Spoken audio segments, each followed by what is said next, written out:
this won't be. Oh, Sorry, this won't be. Yes, well, let's record it and so we can use it again if necessary. absolutely.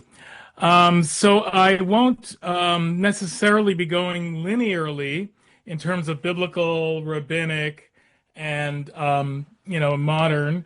There'll be a lot of interplay between them, and time for discussion for sure. But also, I think there are few enough of us online here that that we can, if you have a question, just chime in. I won't, I'm not thinking of muting everyone as a default because if some noise happens in the background, then you just mute yourself. It's at this point we've all been through Zoom so much, even though mercifully we're away from the COVID era. But it's good to be able to make this as interactive as possible, and I really want to do that. And also to thank Mark for bringing me aboard here. When we did the session, I think it was 2010, so it's been 15 years, and it was just so remarkable at this time of year. So wonderful for me to participate. I learned so much from it. And then I went to Mark's church, and we've worked closely together for all these years. And I gave a similar lecture, although it was more of a sermon, and we didn't have a lot of interaction. About a year later. And about a year later, right around the same time, because it was, Advent period, we just commemorated the anniversary of Sandy Hook. About a year later than that, of course. And, we put into categories the horrific events that have clouded our lives. That certainly would be one of them here in this state. Along with what happened this weekend for so many of us. I'm a Brown grad, so in Providence it really hit home, and it's in Sydney as well. So we have all of that weighing on our hearts today, and we pray for all of the victims and for the survivors and for our world. And that brings us to our topic today, which is Messiah and Messianism. So, whatever our beliefs in a perfect world, given what's happening right now, we could use it. And in that sense, this is one of those times when the Jewish and Christian views on Messiah come closest to converging. During this time of Advent, and today is the first day of Hanukkah, so basically, and please forgive my generalizations, but basically you're waiting for the Messiah to come, and we're always waiting for the Messiah to come. There's a well-known rabbi, Yitz Greenberg, who reminds us that it's a waste of time for us to argue over which one is right, which religion is right. It's one of those arguments that the Talmud, in the Talmud, the rabbis would call a teku, which is an acronym meaning we'll let the Messiah resolve it for us. Incidentally, and this is a little known fact, 75% of the arguments in the Talmud end up unresolved. So when the Messiah comes, if it's a return engagement, Jews will throw up our hands and will say, you were right, after all. And if it's not a return engagement, we'll take the grand prize. But either way, right now, we are living in unredeemed times, and we're praying for that redemption. Of course, there are major differences between the faiths, and maybe I'll highlight a few of them. Rabbi Yitz Greenberg, the same guy I just quoted, also writes about what he calls sacred envy. Jews have been beaten down so severely, especially in the past century or so, that it's been easy to give up on that perfect faith for the coming of the Messiah. But neither can Jews give up on messianic hope. We need that hope. It fuels our faith. That hunger is what fuels our faith. The belief in a better world, a perfectible world, and a belief that that world can be achieved. Many Jews went to the gas chambers at Auschwitz proclaiming that very belief.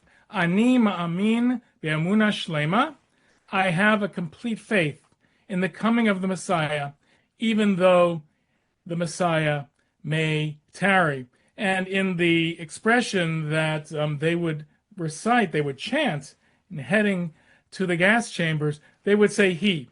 Messiah, in traditional terms, is male, but we'll get into all of that in a second. So we need the Messiah. We need messianism in Judaism. It's sort of like messianism without a Messiah, without that figure, is like a Shabbat without challah. It's tasteless and devoid of texture. It leaves a deep hunger unsatisfied. The Talmudic sages understood this, and they knew that this profound hunger, this yearning, could energize the diaspora during the centuries of dispersion. I'm not going to get into the question of Zionism here. That's a question for another discussion. But in fact, they're intermingled. The whole notion of redemption for Jews really meant a return from exile, a return to the land of Israel, which fueled our prayers for 2,000 years. So we ache for that redemption. And the sacred envy here is that it's much easier to cleave to and believe in a salvation that's embodied. Now, for some Jews, that's true too. The figure of the Messiah takes on a human form. Many of you may be aware of Chabad, Lubavitch, certainly a very prominent Jewish sect, very public, which is unusual for Hasidic sects. In most cases, they are very private and stay away from the mainstream. But Chabad sees it as its mission to proclaim Judaism to the masses of Jews. They're really trying to convert Jews to their Judaism or to Judaism.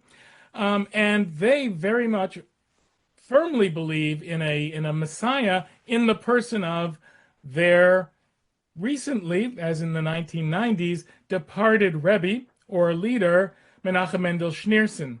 Not all Chabad Jews do think that Schneerson is the Messiah, but for a time, especially after his death, around the time of the Gulf War, when all kinds of things were happening, the end of the Soviet Union, you got that sense that the majority of Chabad was being fueled by this belief he was coming back soon, which sort of made Chabad a branch of Christianity more than Judaism. But at this point, Chabad is sort of straying away from the idea of their leader as the Messiah, but it definitely is present and fuels that belief. So let me, get into what is the Messiah. And here I'm going to summarize actually the cover page of the packet, so you don't need to take copious notes. You can read it later on. Broadly speaking, the Messiah will be a descendant of King David, who in the future will reign over a peaceful and prosperous Israel. According to some, most prominently Maimonides, who is a 11th, 12th century philosopher, rationalist philosopher, didn't believe in a lot of supernaturalism. Anyway, that's all that the Messiah is. The Messiah is not a wonder worker, nor the Messianic era a miraculous age. In fact, according to Maimonides, the Messiah will die and be succeeded by his sons. This tradition of political and possibly military redeemer dates to the age of the latter prophets, who, living after the peak years of the Israelite monarchy, looked forward to a time when Jewish self-rule would be restored.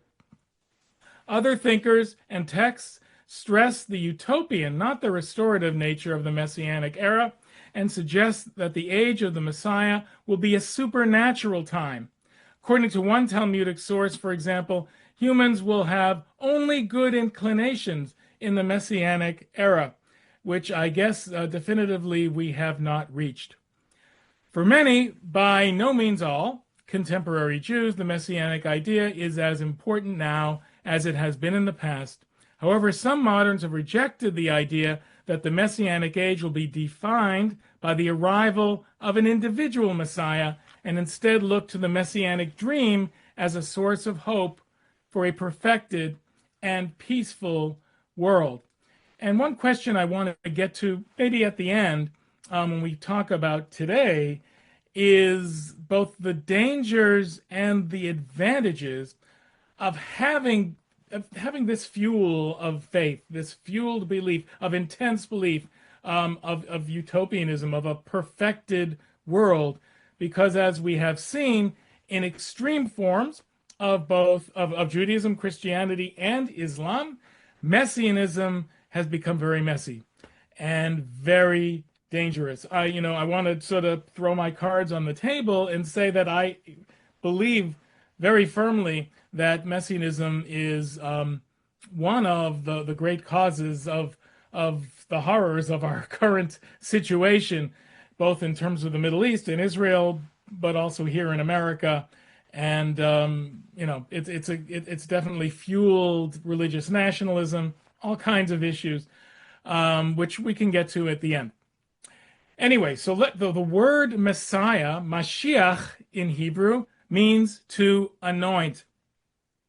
So it's important to note, going back to the Bible, that the Messiah, the word Mashiach, to anoint, has no eschatological meaning. It doesn't mean a redeemer. And by the way, I want to make very clear, and this is something when Mark and I have had religious dialogue, I never am saying this is the right answer, this is the wrong answer. I'm saying that in reading a mainstream sort of normative reading of the Hebrew Bible, from its context, this is what it means. It doesn't mean to say that everything that's come after, every interpretation that comes after, is wrong. I'm just, I want to make that very clear at the outset. So the word Messiah is derived from the Hebrew word mashach, to anoint, and in the Bible it refers to a king or priest with a special divine purpose. In fact, Isaiah 45 refers to the Persian king Cyrus as God's anointed, because God caused him to allow the Israelites to return from their exile in Babylonia. Now, none of us would, from a cursory reading of the Bible, think of Cyrus as a Messiah. He just, did a couple of good things for the Jews, which, by the way, he did to a lot of captured peoples after he conquered Babylonia in the 5th, 6th century before the Common Era, BCE. But because he did something so great on a historical level, he's not only considered, a messianic figure in the earliest sense, but many Jews named their kids Cyrus.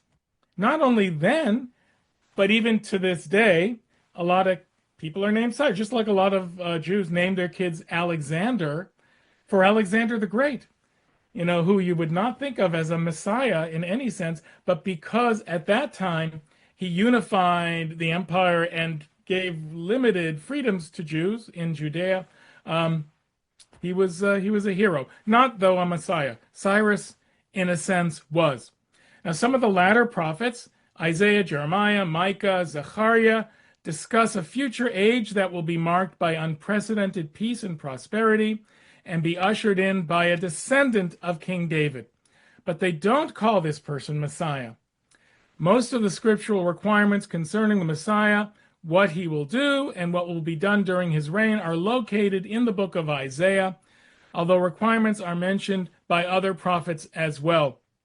And, in my packet on page 1, which is after the cover page, there is, there's a list of some of these qualities, things that the Messiah will do.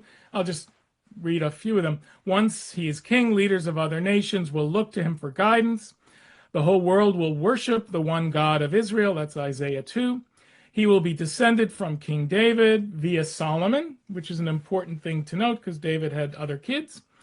The Spirit of the Lord will be upon him, and he'll have the fear of God, Isaiah 11. Evil and tyranny will not be able to stand before his leadership. A knowledge of God will fill the world. He will include and attract people from all cultures and nations. Isaiah 11 really has a lot of these. All Israelites will be returned to their homeland. And then there's some qualities having to do with, this became a very significant aspect of biblical messianism, and of course later on, the death of death. I have a professor, a rabbinics teacher at the seminary, Jewish Theological Seminary where I went, Neil Gilman, who wrote a book about the death of death. And that is really the messianic Quest. Um, so the death will be swallowed up forever. There will be no more hunger or illness. Death will cease. Isaiah 25. All the dead will rise again. Isaiah 26. The Jewish people experience eternal joy and gladness, and the Messiah will be a messenger of peace. So all of this, I'm sure, is very familiar to you. Um, it's interesting because when I was a Hebrew school teacher, I started out, teaching grade six. Then I sort of elevated to the position of senior rabbi, where I got to teach grade seven, the bar mitzvah kids. Anyway, we talked about a couple of things. First of all, do you think the world will end in something good or something bad? Almost all of them, imagined the sun exploding. At that time, which dates me, acid rain, uh, environmental destruction, nuclear war. I mean, all these bad things. No one really said, oh, things are going to be good in the end, which tells you how far we strayed from these messianic beliefs. But also dealing with the death of death. They got into very practical questions like, well, if no one ever dies, how will I ever get a job? Because no one's ever going to retire. And I'm thinking, you're right. I'll never, graduate to teaching grade seven, because I needed to have my prior senior rabbi retire before I became the senior rabbi. I don't, so there are all kinds of questions that come into play, but I think this is really talking more about the death of death in a metaphysical sense than in a literal sense. Maybe it is literal. Of course, beliefs of other traditions do have it that way. But biblically, I'm not sure if that's what Isaiah was thinking. Who knows? So number, I'm thinking this is a good place. We've gone to about 20 minutes. Um, I would love for you to look at the bottom of page 1 of my packet through page 4, and you will see there a list of biblical verses and a few rabbinic ones as well that talk about the qualities, the characteristics of this messianic figure. And I'll leave it up to you and to Mark to determine whether it would be better to do this in a traditional rabbinical fashion, which is to pair off and discuss among yourselves and then come back into the group, or to do this individually as part of, the meditative time that you've set aside, which I certainly don't want to take away from. So, Mark, what do you think? I think you're muted.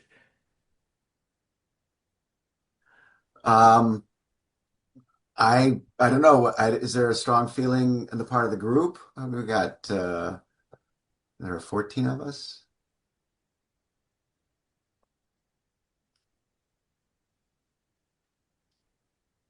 Maybe it's good to use this time because I know that you treasure it as a meditative hour here. So if we take some time to focus on this, but also to whatever reflections you want to start with this morning. Okay. So, Josh, you were saying looking at the various items from pages The bottom of page 1 to 4, 4. Okay. there are listed a number of items. Who is the Messiah? It's an article by Jeffrey Spitzer. It's really the bot really starts on the top of page 2. And what resonates with you?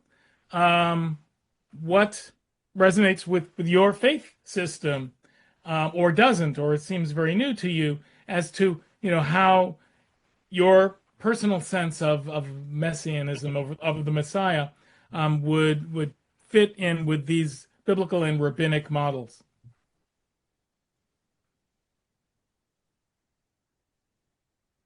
Why don't we just allow folks a minute to take a look at that?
And I've got everybody paired up.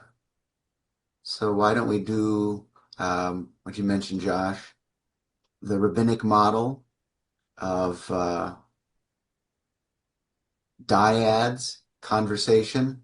In Hebrew, it's called chevruta, actually in Aramaic. Mhm. Comes from the word friend, chaver, someone you study with.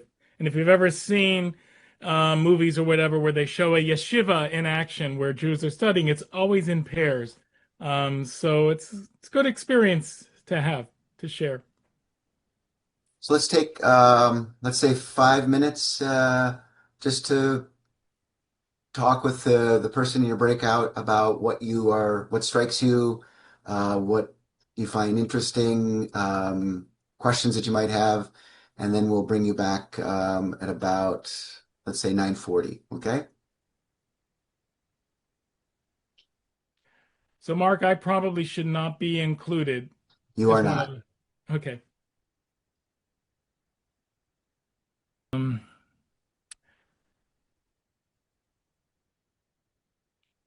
All Hi right, we're there. back. Hello. Everybody came back. Boy, I feel I'm flattered. Thank you.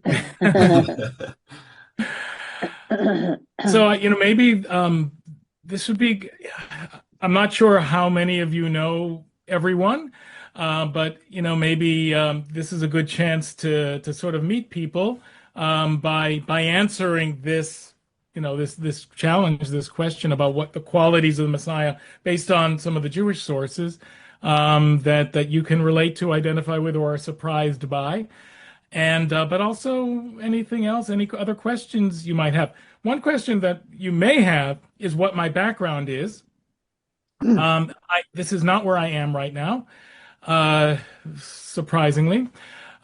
This is the model of a synagogue that existed in 18th, 17th century Poland in the countryside. Many of the synagogues had this kind of artwork including astrological signs, animals, nature, influenced by Hasidism, that period in Poland. And of course, most were destroyed during World War II. Excuse me. And this one was recreated in the museum in Warsaw known as the Polin Museum, Polin, which is a Jewish museum of Jewish history in in Warsaw. And so, anyway, it's a beautiful museum. If you're ever there, it's worth definitely going. It's on the site of the old Warsaw Ghetto, so worth seeing, and also kind of nice and lively and good to have in the background. So, any comments or anything you'd like to share regarding these qualities? And please just speak up. I found this very difficult to read this stuff and not read Jesus in or out of all of it. My Christian prejudice is really hard to get my mind truly open.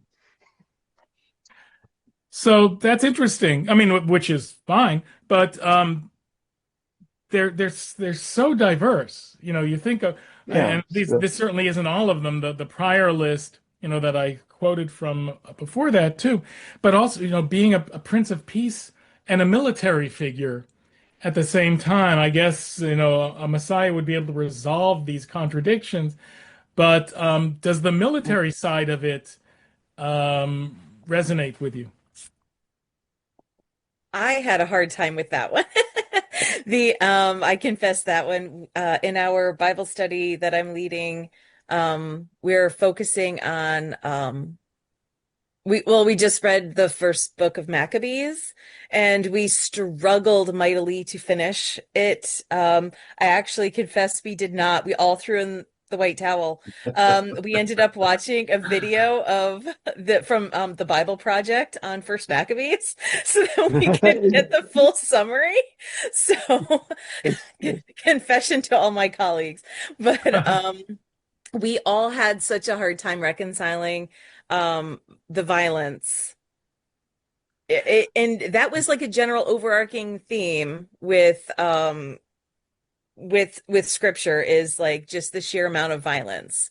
So when I came across the Great Warrior segments here on page 2. I was struck by that and had a really that one challenged me more than the rest. Our women's Bible study it started with the women of the Bible, and of course we went to Ruth and Esther. When we got to Esther, we realized she was a warrior, and then we went on and we were in Judges and Samuel, and the women gathered, began to understand the deep need of that king for the Israelites to lead them to the land of peace and prosperity. We didn't know what we were getting into, but we were very thankful we did. I was struck too by I thought it, interesting to have this discussion today following yesterday's readings for us in the Christian lectionary. The week before we had John the Baptist proclaiming the coming of the Messiah, and challenging the religious authorities as a brood of vipers. And, he's very clear about who this Messiah is. And then he gets arrested and he's in jail yesterday. And, he sends disciples to Jesus and says, "Are you the one?"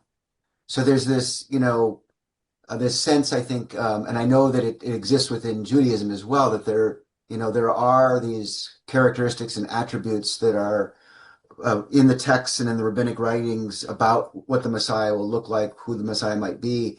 But there's also the sense that we don't know, right? There's, we think this is what it is, but it may not exactly be what we think.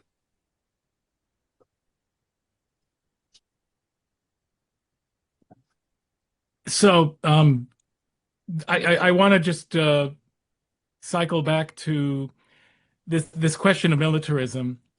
First of all, happy Hanukkah. And the books of Maccabees. I mean, it's perfect timing. And here's an interesting fact. The book of Maccabees is not in the Jewish canon. It's not in the Hebrew Bible. Of course, thank God. I thank Christianity. I thank those monks who copied the books for generations before the Xerox machine was invented, because we wouldn't have it. And that's a crucial part of Jewish history that we wouldn't have. But the rabbis, and there are at least 4, I think more books of Maccabees, the rabbis left them on the cutting room floor. They ended up in the Apocrypha and in Christian canon, but maybe Catholic. I'm not positive which canon it's in, but it's there, thankfully, and it's not in there because of the militarism. Well, there were really 2 reasons. Because of them, so any prejudices some people have about the Old Testament versus New Testament, the vengeful God and all of that. Actually, the rabbis were pretty pacifistic in their rationale, and there are a couple of reasons again for this. One is that at that point we're talking 2nd, 3rd, 4th centuries of the Common Era, AD. Jews had no political independence and really couldn't afford to be too militaristic or to antagonize the governments under which they lived, whether in Rome or the Roman Empire or in Iraq, Sasanian Iran, where in Babylonia, where most Jews sort of gravitated toward, and certainly in Palestine. So the other thing is the rabbis did not like the Maccabees. It was personal. And to understand that, you have to go back to the parties that existed in 1st century Palestine, in Judea, where the rabbis tended to come from the Pharisees, the Pharisaic sect, which they were the outsiders, the people from the countryside, the peasantry, the intellectuals as well, and focused on learning as a mode of survival, whereas they were opposed to the leadership. And the Maccabees, who were at, when they started in the 2nd century BCE, the story of Hanukkah, They were the outsiders, but they became the insiders. They became the rulers. They became the Hasmoneans, not the Maccabees. They were called the Hasmoneans, and that line, which included kings and priests who sort of combined the roles, they were not so nice, especially to their competitors, the Pharisees. Of course, the most noteworthy of this line of kings is Herod, although he was only partly Jewish. Some would say not Jewish at all, Idumean. And he was ruthless. So you have a definite dislike for the Hasmonean Maccabean dynasty among the rabbis. Remember, the winners write history. Now, while Jews certainly weren't winners in their fight against Rome, the rabbis emerged to create a new form of Judaism, rabbinic Judaism, after the destruction of the temple, just as Christianity went off in its direction, post 70. The rabbis and Judaism went off in its direction. And that direction was definitively anti-militaristic and anti-Maccabee. So for them to talk about a great warrior, all of these things, they wouldn't really be doing that. They wouldn't want to antagonize, the Roman leadership or in Babylonia. So they went away from that. And because of that, in the entire Talmud, the Talmud has entire tractates for every Jewish holiday, including minor ones like Purim, minor fast days, etc. Hanukkah gets 1 page of thousands of pages in the Talmud. Hanukkah gets 1 page, and the pages. Why have Hanukkah? Well, it turns out Hanukkah was really popular. They couldn't get rid of it. It celebrated a great military triumph. So instead, they sublimated the triumph. They sort of squished it. And what emerged, and this is now centuries after the events took place, was this story of the miracle of the oil, the rededication of the temple, which is historically accurate, that the Maccabees took over the temple from Antiochus and the Greek Syrians. But the whole thing about the oil wasn't, I'm not saying wasn't historical, but it never was heard from until centuries later. Little bit, and it was totally, in my mind, to downplay the military miracle of the few against the many. So that's one way of understanding, why the militarism is downplayed. But for our purposes, the real question is why the military messianism is downplayed. And here it gets a little more interesting. Well, I think that's interesting too. But the rabbis weren't always opposed to a military Messiah. As we go from the year 70 to 130 or so, there's a lot of suffering in Judea. Of course, Christianity is beginning to expand in its own way. But in Roman Judea, Jews were persecuted, suffered a lot, and a lot of anti-Semitism beginning to emerge. And they were praying for a savior. They were hoping for a savior. And they hooked their wagon to someone in year 132 named Bar Kokhba. Bar Koziba was actually his Aramaic name, but Bar Kokhba was what he was named by the chief rabbi of that time, the most important one, Rabbi Akiva, who's well known in rabbinic literature. He called him Bar Kokhba, which means son of a star. Star is, certainly a messianic imagery. So that was their messianic figure. They expected Bar Kokhba to lead them to a miraculous win and liberation against the Romans.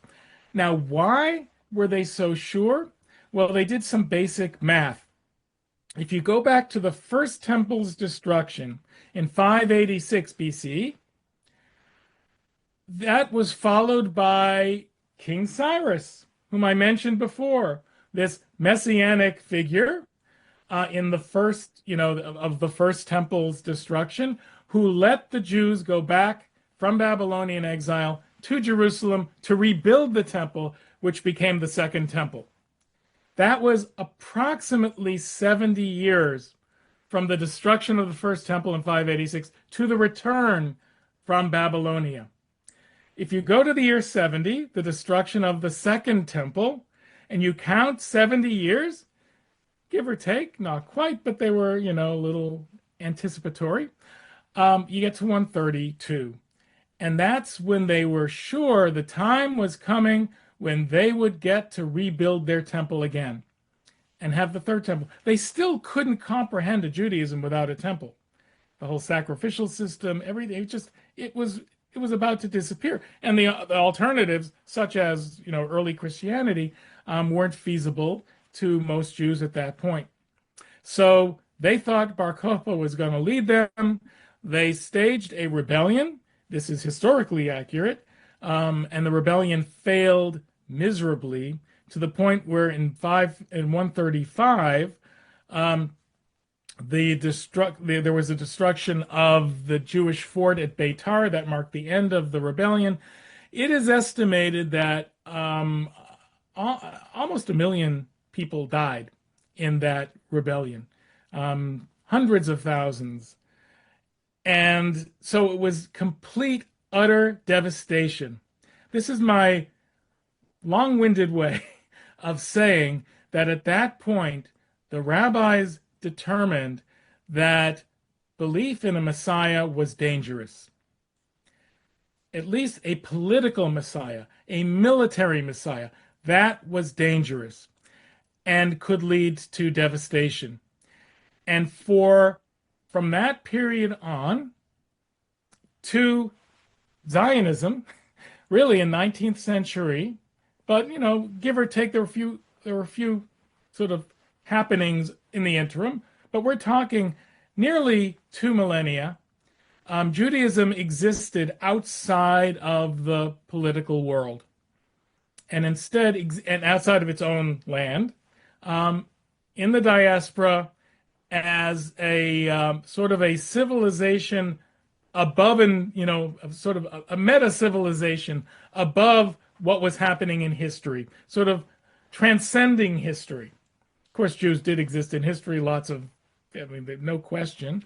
But in terms of the religion itself, it created a world that was not dependent on power, was not dependent on any military triumph. And the hope was for redemption that would be brought by God. So the operative term, when we talk about the Messiah, rabbinically, and I said this second part would be about rabbinic Judaism, is waiting for the Messiah. Not bringing about the Messiah, but waiting, expecting, hoping, praying for. And prayer became, in its own way, a form of activism. So 3 times a day, Jews pray to return to Jerusalem. This is, for thousands of years. And for a messianic redeemer. It's in the Jewish prayer service, which is recited 3 times a day, morning, afternoon, and evening. The operative term is waiting. I think, so there's a rabbinic tale. It's on, you don't need to look, but it's just for your reference. I believe it's on the bottom of page 5. Rabbi Joshua ben Levi asked Elijah, the prophet, who is said to be the harbinger of the Messianic age, when will the Messiah come? The longer, unabridged version is what you'll see on where it says from the Talmud. Go and ask him yourself. So then Joshua asks, where is he sitting? And the answer is at the gates of Rome. What will identify him? He is sitting among the poor lepers, while all of them untie all their bandages at once and rebandage them together.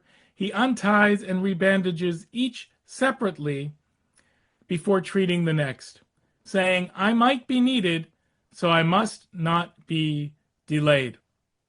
But of course, all of this untying and healing is a delay in its own sense. The Messiah, as Elijah is a messenger, and the Messiah and Elijah in Jewish folklore are beggars. And the notion of waiting becomes most important because of what happened with Bar Kokhba, because of what happened with the destruction of the temple and the revolt against Rome in 66 to 70 and in 132 to 135. So there's a beautiful line in the Talmud, which sort of appears randomly. If you are planting a tree and hear that the Messiah has appeared in the city, at the city gates, first plant the tree, then go out to greet him. The most important thing you can do is sustain the earth, is to bring about some degree, one little brick put on the edifice of creating a better world. But don't expect perfection. Don't expect to jump, all of the steps that must lead the way to perfection. Go out to greet the Messiah, but we need to do what we need to do here. Plant that tree. Wait, in other words, wait. And that's, clearly because they understood how dangerous messianic expectation had become. I should mention here, I've sort of glossed over it, but the growth and advent of Christianity was weighing heavily on their minds. There was definite competition going on between and I won't say the mainstream Jews, but between the rabbinic Jews, because I see, really two offshoots of biblical Judaism happening here, and early Christianity. The competition was intense, and it wasn't resolved really until Constantine. And you probably know a lot more about that history than I do. But at that point, if Constantine had only seen a menorah in his dreams, this would be a very different world. I'm just saying, because the world really changed at that point. And for the Jews, not favorably, but maybe in some ways. Up until then in Rome, conversion to Judaism had been extremely popular. There were estimates of 1 million Jews living in Rome itself, the city, at the time of the latter part of the Roman Empire. After the destruction of the temple, you would think that would have been it. But no, there was definitely a popularity there. If you read Philo, for instance, or some of the historians, certainly Josephus, you can see maybe they were apologists for Jews and Judaism, but they were also telling some truths. And, Jews brought to the Roman Empire institutions known as like the weekend. People like that idea, the Sabbath. And people were curious about laws, of ritual purity or of food, kashrut, the kosher laws. These were things that generally, from an early time, Christianity was moving away from, but Judaism still embraced.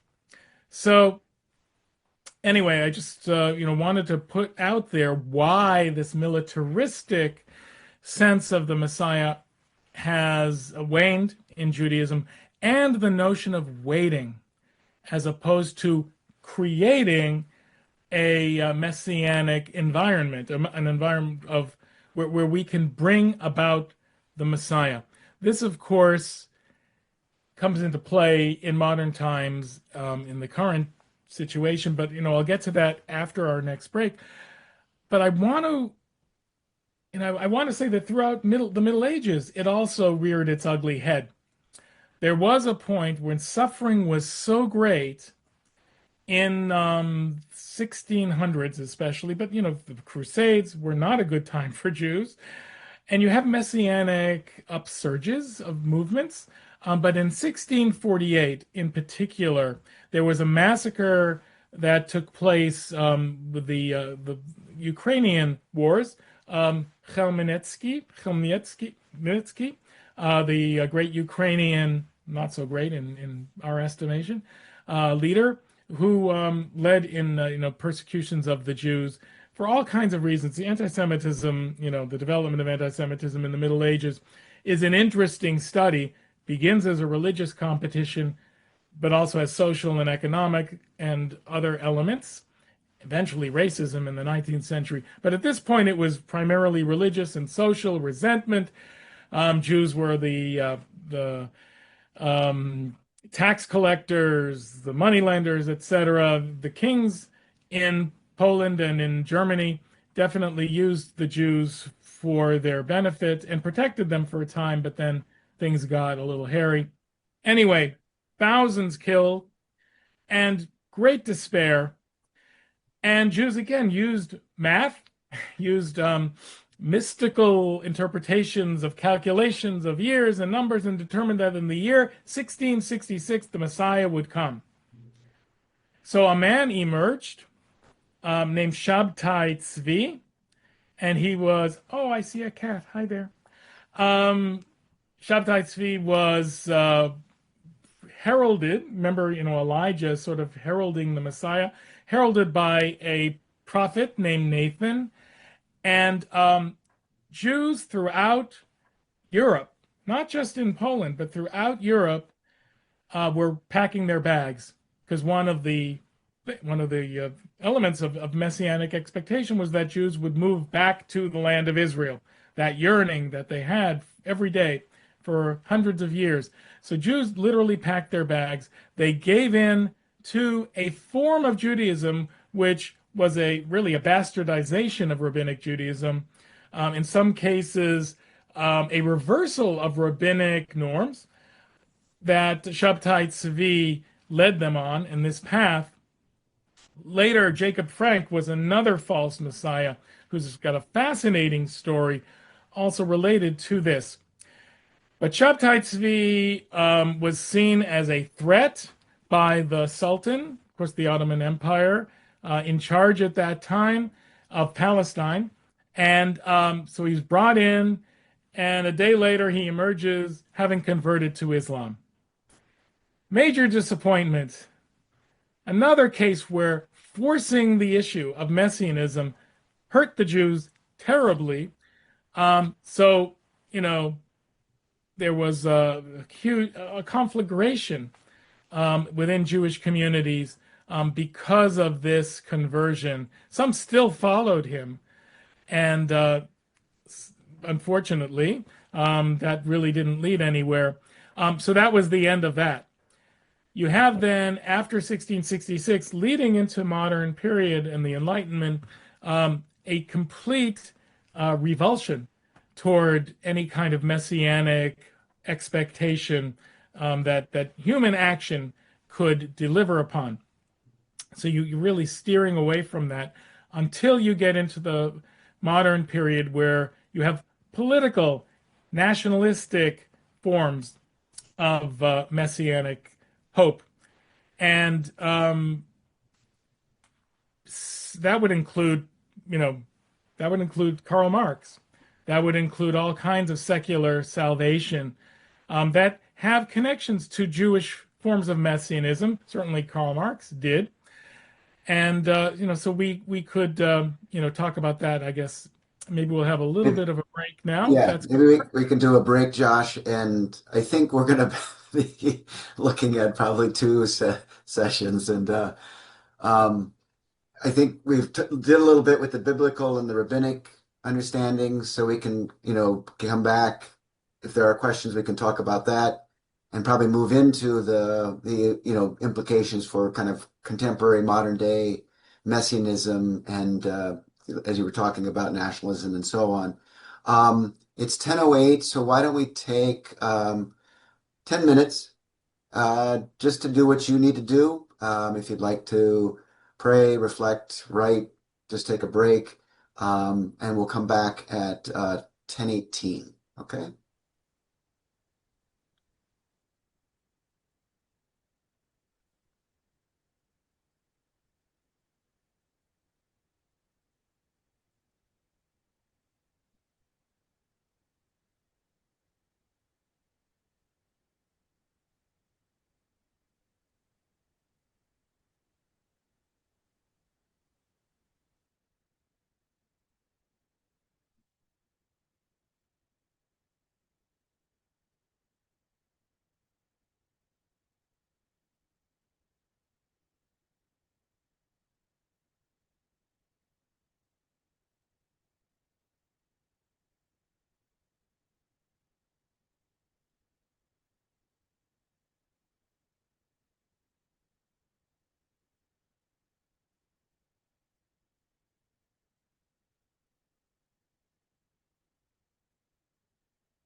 Bullshit. I'm not shopping in Boston, kid.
How in the hell did that happen?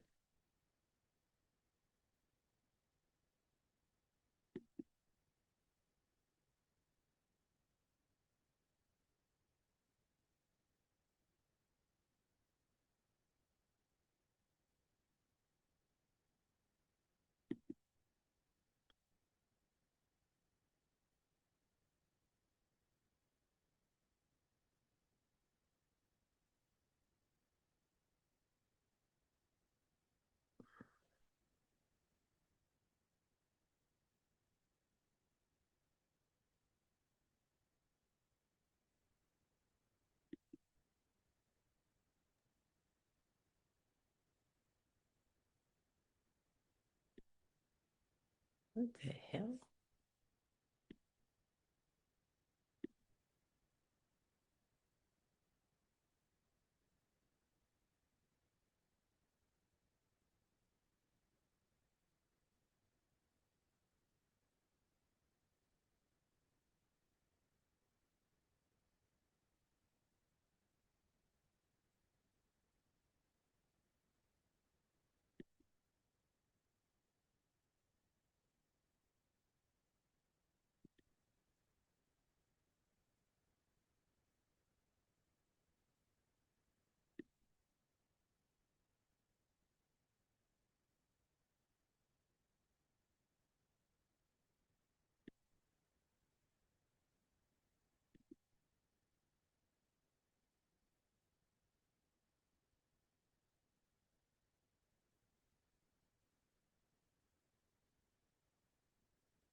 Well,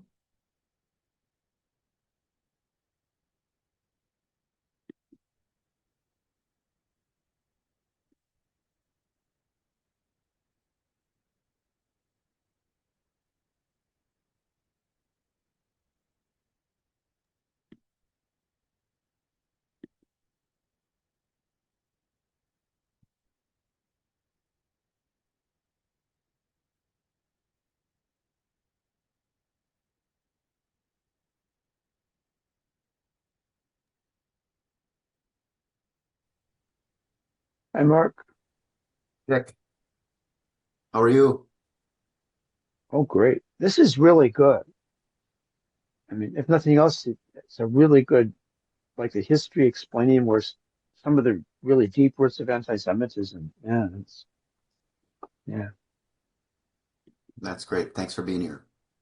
yeah. Yeah, I love your comment too about the difficulty of reading the characteristics of the Messiah and not seeing Jesus in Yeah, there. we're so immersed. And, and here, I live in West Hartford and I have friends that are Jews. I work at a Jewish nursing homes. How does this happen? I'm around it all the time, but it's still hard to stay open to not thinking the way I was brought up as, which is, it's actually easier to deal with Hindus because it's so different. Uh-huh. Yeah. I'm wondering, I don't know if people in your parishes have been watching South Park. This Mm. and aside from the Trump comparisons and all that, the depictions of Jesus, are people offended by that, or is that par for the course? I find it hilarious, but I'm also very irreverent, so I watch every single week. Yeah, it couldn't get worse than this past week. I just saw a little of No, a little too rock bottom there. it. Well, I think we're mostly all back. We've got about 40 minutes, so maybe, I don't know, first of all, any questions, comments, thoughts, and then we can maybe move into that this whole issue of messianism in the contemporary setting and, implications. If I may just ask, hopefully a quick question. I'm just trying to understand, and thank you so much, Rabbi, for being with us and providing us all that. Josh is fine in this room, Oh, freely. Thank you. okay. Thank you, Josh. And I do love your background. But I'm wondering, so there some of the readings, and I've just been skimming through, and I'll go back and try and look more deeply. But some of the readings really do talk about the military, the warrior. And then you're saying that changed over time. Is that kind of did I hear you say that right? That at one point it was Messiah would be more of a warrior, and then through history it changed, and perhaps it's changed again. Just a Yeah, quick, I exactly. have that concept. Okay, great. Exactly. I mean, it definitely changed away from that. Yeah, But you never lose you never lose the sources. The sources are still there. yeah, Mm. And yeah, it's like, kindling. They're there to be ignited by later generations. right. And we've definitely seen a shift back to that among some. Yep. When, we're talking about, for instance, the current Israeli government as very messianic in nature. Mm-hmm. It's being called a messianic government by the opposition in Israel, and that's because they're definitely relying on militarism beyond. Of course, Israel has always had to defend itself, Yeah, but there's been a purity of arms that yeah. certainly is not the highest priority at the moment. So anyway, so the militarism is there, and the story of Hanukkah changed in the 19th century. Zionism sort of Mm-hmm. rekindled, to pardon the pun, the sense of military triumph, of the miracle of reconquering a land that Mm-hmm. had been Jewish centuries ago. So the Maccabees are now Okay. great heroes because of that, although not considered messianic in their own.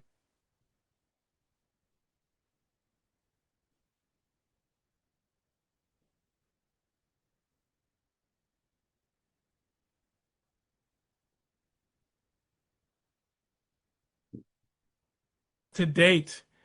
And by the way, at the conversion, at the the clergy retreat we had back in 2010, I believe, one of the questions that we dwelled on for a while was a really fantastic discussion on whether a redeemed world is feasible or even desirable. What would happen if we no longer could strive to be better or to make things better? How could we go on living? The messianic model, the messianic dream is so central to improvement, just to self-improvement as well as world improvement. How could we strive without a Messiah? How could we go on complaining? I'd be out of a job for sure. So that's, one thing to consider. We may want to get back to that and discuss it. And is the yearning for Messiah, yes, dangerous, as Jewish sources have shown, but also necessary. And that balance between the two seems to need to be maintained. So as we get into modern times, we have this sort of branching off in two very dramatically different directions. One of them is this sense of extremism, of messianic, of let's go back and we will do the work of the Messiah. We will bring the Messiah to us. So really in a religious sense, that's what Zionism did. It said, no, we're no longer going to wait for God to bring us back to our land. That was the goal always. It's always been, but we're going to do it ourselves. And because of that, you have groups within the Jewish fold, especially in the early decades of Zionism, who resisted it, who were opposed to it, because no, God has to bring us in. Among Orthodox Jews, especially Hasidic Jews, that was the case. You have Hasidic groups still that are anti-Zionist because God's got to be the one to bring about this redemption. And there's a group called Niturei Karta that you'll often see, interviewed as the first to criticize actions of the Israeli government because they oppose the whole notion of Israel. You have groups in the Israeli government, part of the coalition, who are ultra-Orthodox and at their core are opposed to the Zionist enterprise. Because God is the one who's going to bring it about, which I think the rabbis did believe for so long, but even among Orthodox Jews now, certainly among others, you have this sense that, after the Holocaust, especially, Jews need a homeland, and we got to just take it upon ourselves. We can't wait for God to do it for us. So that's an interesting element. But some of it has gone off on the deep end. The core of it, the mainstream of it is very much normative in Judaism now. But you, of course, have this messianic extreme of Jewish nationalism, even Jewish supremacism, which I think is paralleled by the white supremacism and the Christian supremacism here in America, and Islamic supremacism and, Islamism, whatever you want to call it, on a fundamentalist, extremist level that you find as well. I mean, I think all three religions have gone off and off the deep end in the, for the minority, and we should all become Hindus. Although things aren't so great in India either, so I'm not so sure about that with Modi. There's a Hindu extremism. I mean, we're all susceptible to it, which I think is an important lesson for us. So you have in Judaism, you have the other direction, which is taking messianism and turning it into a principle to improve our lives, to improve our world without endangering it. And one way of doing that, there was a quote by Deb Margolin, a performance artist, that was in that pages 2 to 4. Buddhism. Thank you, Richard. I see in the notes in the chat. Not as susceptible. That is true. and we'll just suffer. That's okay. It's like my grandmother's religion, I think. All right. Anyway, Deb Margolin, I loved this because it was really talking about the Messiah in a different way.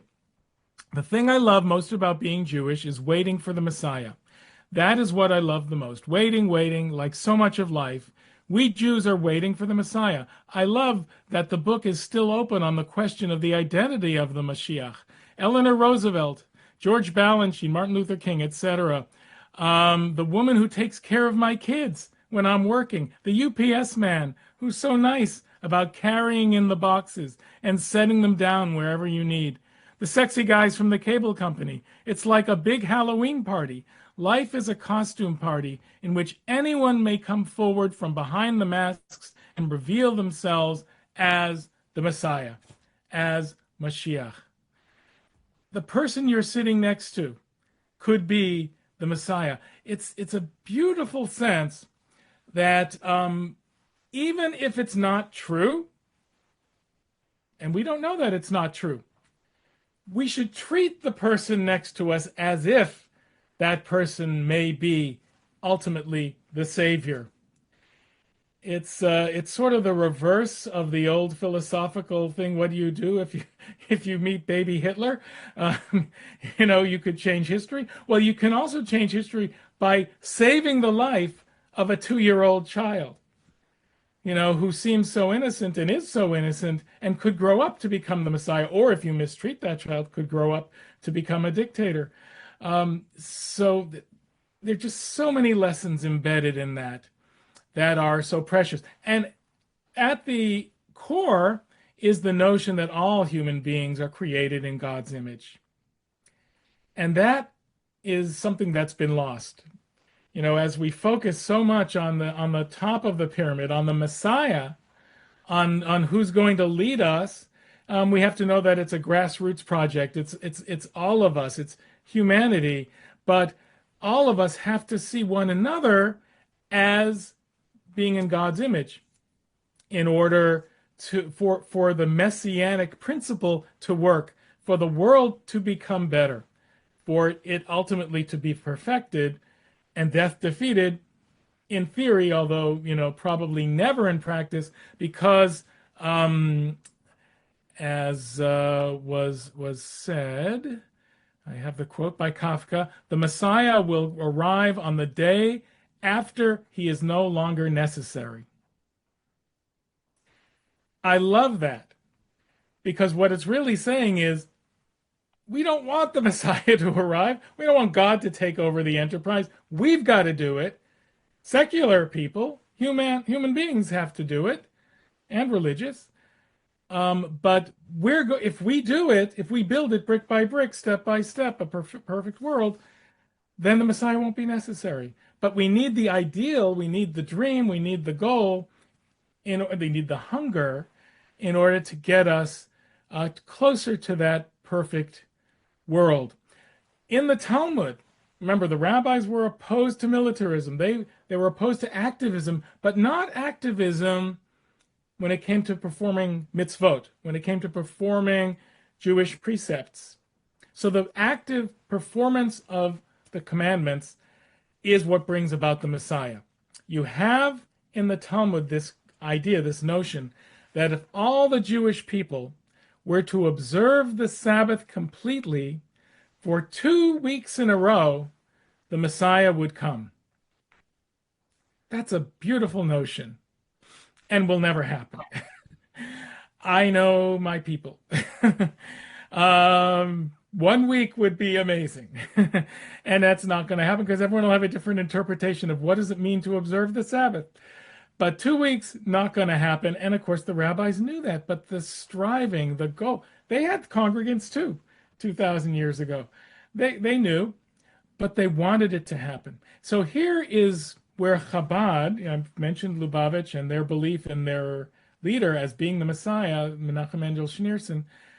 There's a certain brilliance to Chabad in that they take this messianism, this fervor out of the political realm. They generally don't get involved in politics. They don't try to convert people who aren't Jewish already. They are trying to intensify observance level. and they have a religious fervor about it because it'll bring their leader back in many of their minds. But the way to do it is to get Jews to light candles on Friday night. That's a very safe thing to do. Not just to light candles on Friday night, but to light candles on Hanukkah, because that's the holiday where we're supposed to proclaim the miracle publicly. And so it is Chabad that led the movement in the late 80s, 90s, which I vigorously opposed, by the way, to have menorahs in public places on the nights of Hanukkah to be lit publicly. I wasn't opposed to that specifically. I was opposed to there being in government-owned places because I felt that the whole notion of church and state would be blurred and that it was very dangerous. It was a slippery slope. And I'd be interested to see how you feel about it because the Supreme Court, went up to the Supreme Court, as you might recall, and they determined that a creche is a religious symbol, but a menorah isn't. This is the most ancient religious symbol in all of Judaism, older than the yarmulke, older than the Jewish star, older than the canadle and the bagel. I mean, it is if you look in ancient coins and pottery and synagogue mosaics, you'll always see a menorah. The temple, menorah, Arch of Titus in Rome, they brought the menorah. But that wasn't a religious symbol. So that's why you see menorahs everywhere, including in the White House, including at the City Hall in Stamford, where I and my Hebrew school students ended up going for 20 years to, meet with the mayor and have the mayor light the candles. If there's ever a blurring of church and state, that's it. And of course, Christmas trees are okay. They're not religious either. I'll leave that up to you to complain about. Anyway, but for Chabad, for Lubavitch, that was the vehicle which could drive fervor for, messianic hope. Lighting candles on Shabbat, observing Jewish mitzvot. You'll see trucks in New York and at the Western Wall in Jerusalem where Jews are being asked to put on phylacteries, the tefillin, the leather straps that Jews wear as part of the Shema, as part of the passage from Deuteronomy, Hear, O Israel, the Lord our God. There's also one attached to it in the book of Numbers that talks about the tzitzit, wearing the fringes. So you have all of these ritual objects that they're really big on. And they always ask, are you Jewish? Are you Jewish first? And then they try to get you to wrap the tefillin for that day. So that's a way of making it less dangerous, making it relevant, but keeping the fervor going. And I don't object to it in principle. I just object to the church and state implications because I think that's not a good thing for any religious minority and ultimately for any majority to not have this, equal playing field marketplace of religions where we can all learn from each other and not feel that the government is sponsoring one religion over another. We see all the dangers of that right now. The Reform movement, it's important to note in Judaism, which is the largest in American Judaism, and it's not necessarily the weakest in terms of the diluting of tradition. It just places a higher premium on autonomy and not on commandment. That's all. But, there are a lot of Jewish precepts that are followed voluntarily, not by commandment. Anyway, their Pittsburgh platform in 1885 was the first really officially to break from the notion of a messianic figure, focusing instead on a messianic age. So it rejected that traditional Jewish hope for an heir to King David to arise when the world was ready to acknowledge that heir as the one who was anointed. And the Amidah, the Jewish prayer that we recite 3 times a day, central prayer, they changed the word from the prayer for a savior, for a goel, a redeemer, to a hope for Geulah, for redemption. So here we go. The Messiah could be anyone. could be the person next to you, and it could be an age. It could be a period. On page 17, Rabbi Lawrence Kushner, wonderful contemporary rabbi, not Harold, who wrote the book When Bad Things Happen to Good People. Lawrence, not related. And I'll just read just the end of his that passage that begins with the word yourself. According to the Talmud, he mentions the story that I talked about before. Rabbi Joshua ben Levi asks Elijah, when will the Messiah come? Elijah says, go and ask him yourself. Ben Levi finds the son of David at the gates of Rome and tells Ben Levi that he will come today. Ben Levi goes back to Elijah and complains that he's been tricked, for surely the Messiah is not coming today. And then the answer is, today, if you will listen to my voice. In other words, the Messiah will come only when we listen to the voice of God. That's sort of like observing 2 Sabbaths in a row. So Kushner says listening to the voice of God means attaining a rung of awareness on which hearing God's voice is routine. And once that happens, all contradictions are dissolved, and you yourself are the Messiah. You already have everything you need, and you are where you need to be. Lions will lie down with lambs, and then they will eat them, because that's what lions and lambs do to and for one another. The way things are just now is messianic. The end of days is now, and the Messiah is already here. There you have it. So we have all kinds of options. And maybe I will conclude with what's on page 21 of the packet. This beautiful story by Rabbi Mark Cram, also a great poem underneath it by Yehuda Amichai. So the story is told of a young child who is busy with pencils, pens, and crayons, working earnestly on a drawing. His father comes up behind him and says, "Son, what are you drawing?" "I'm drawing a picture of God, Dad," the child replied. "Son, you don't know. Don't you know that no one knows what God looks like?" "Well," he replies, "they will when I'm finished." When we're finished with the drawing of our lives, the self-portrait that we're creating of our years, they'll know a little about messianic redemption and about living in God's image. And then we have this poem, and this will really be my last word. Visits of condolence is all we get from them. They squat at the Holocaust Memorial. They put on grave faces at the Western Wall. The poem is called Tourists, by the way. And they laugh behind heavy curtains in their hotels. They have their pictures taken together with our famous dead at Rachel's tomb and Herzl's tomb and on top of Ammunition Hill. They weep over our sweet boys and lust over our tough girls and hang up their underwear to dry quickly in cool blue bathrooms. Once I sat on the steps by a gate at David's Tower. I placed my 2 heavy baskets at my side.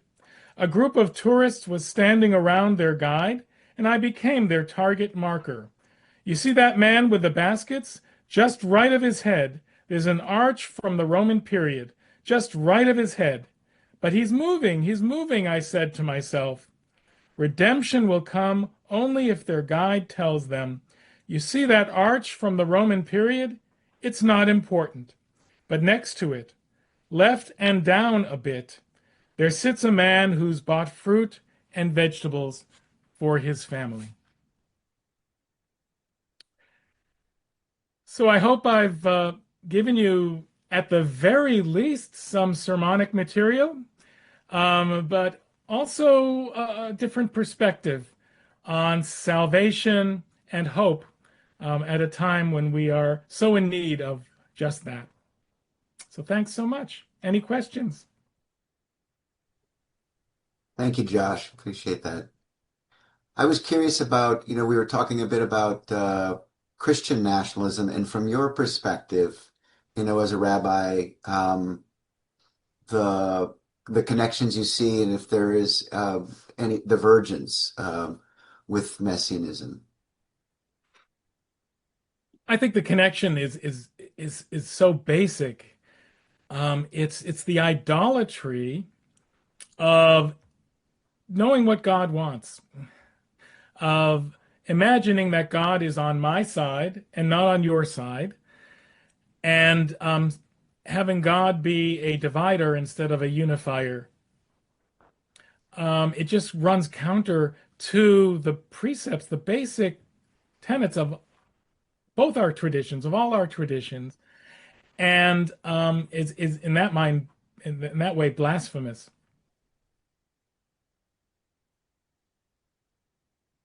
But idolatrous. I think that, the way to look at it is as idolatry. Here's a great example. Putting the Ten Commandments on a classroom wall.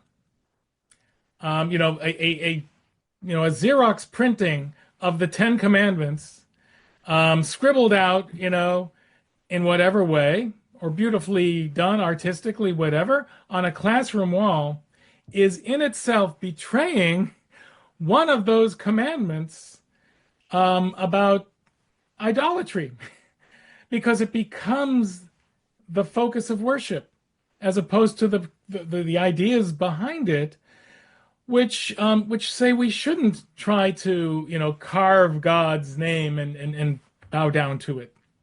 I was just last week was telling Mark I was in California visiting family, and one of my family members, a brother-in-law, lives in Pasadena. So I asked him to take us to Altadena, to the areas that had been destroyed by the wildfires earlier this year in January. And it was just astounding for me to see it. And then I came to the synagogue that burnt completely to the ground. And I remember, and actually wrote about it at the time, that people rushed in to save the Torah scrolls from that synagogue and others in the LA area during the wildfires. And that's what Jews traditionally do. But it's not because the Torah is an object. It's because of the ideas that it embodies and the principles that it embodies. And then I asked the question to myself, have I ever seen a situation where a Jew has run in to a courthouse to save in a burning fire a Ten Commandment poster pinned to a wall in order to preserve it? No, because it's not a religious object. The commandments themselves are idolatrous. I mean, not the actual commandments, but the two tablets, the ones that Cecil B. DeMille brought down from the mountain. They're not religious in essence. The commandments themselves are, not the tablets, which is why having them on a courthouse lawn or in a classroom, as now is being required in some states, is as a way of I don't know, owning the Jews, owning the libs, owning people who aren't as religiously virtuous, quote unquote, as this dominating group, in my mind, bullying group, trying to assert their religious values over everyone else. That is not why America was created. And, I'm hoping at some point that'll change. So that's my long answer about Christian nationalism. And by the way, the same thing is happening in Israel, but with Jewish nationalism. And I oppose it there too. So let me give you an example. In Israel, a law was passed just in the past year that prohibits hospitals from serving bread on Passover. Now, I'm not sure the exact formulation of the law. And in some ways, it makes sense because Israel is a Jewish state. And in a Jewish place, Passover can't just be observed by people individually. It needs to be observed by the place. The place has to, we rid our homes of bread products, of leavened products. It's for everyone who comes in the home, not just Jews. But it's taking away the freedom of those who aren't Jewish, and many, many patients in Israeli hospitals aren't, to have what they want to eat. So it's fine for the hospital to be kosher, kosher for Passover, but to allow in some ways, for non-kosher food. It's a more difficult question than the Ten Commandments question in my mind, but the fact that it was passed with such relish, tells me that there's a desire to rid the country of non-Jewish influences, and that is dangerous. And of course, it plays out in the political realm too. Other thoughts or questions, things that have come up over the course of the time we've had together?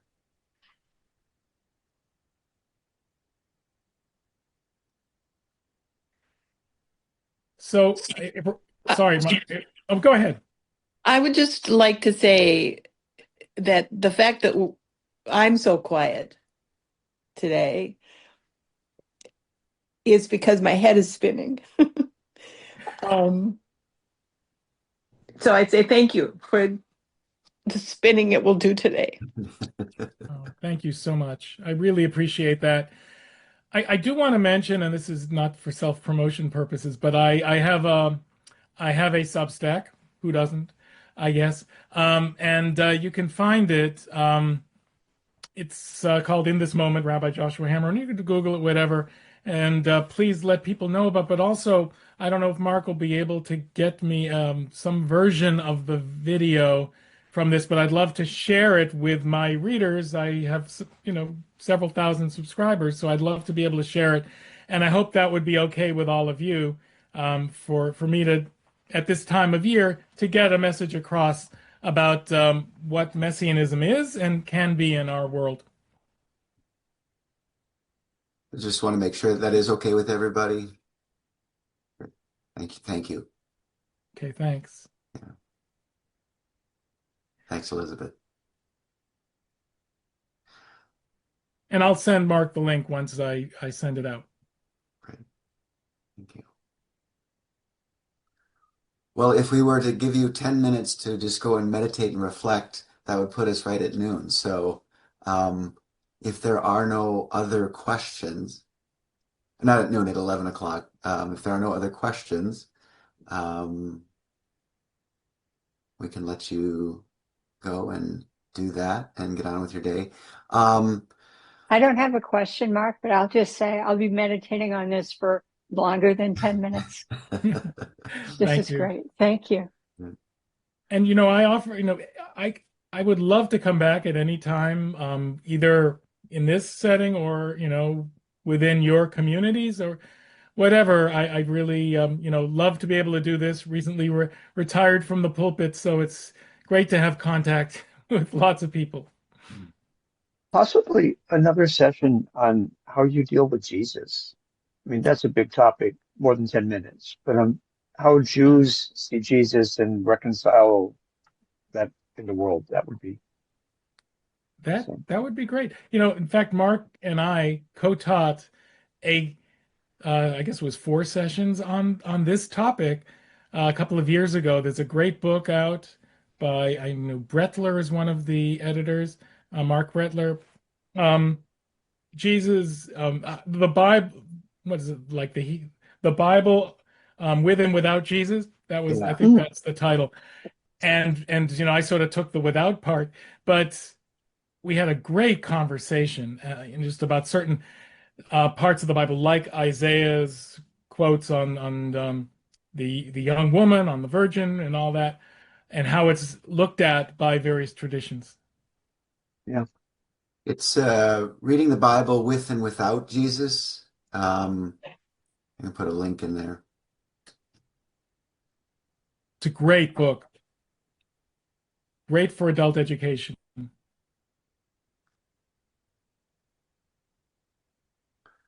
Yeah, who was Amy Jill Levine and Mark Brettler.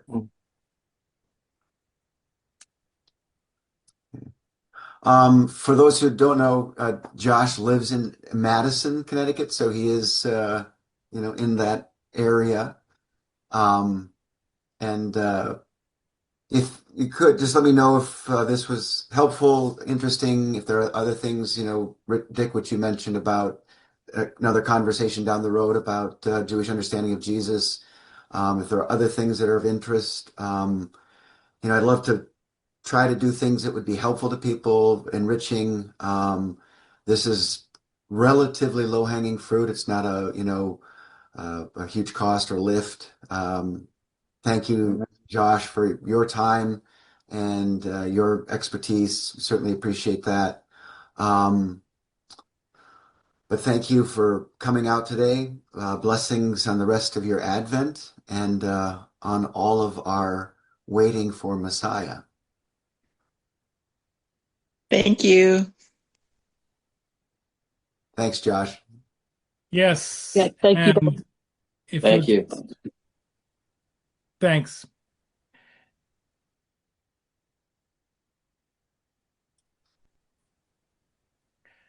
Thanks, Mark.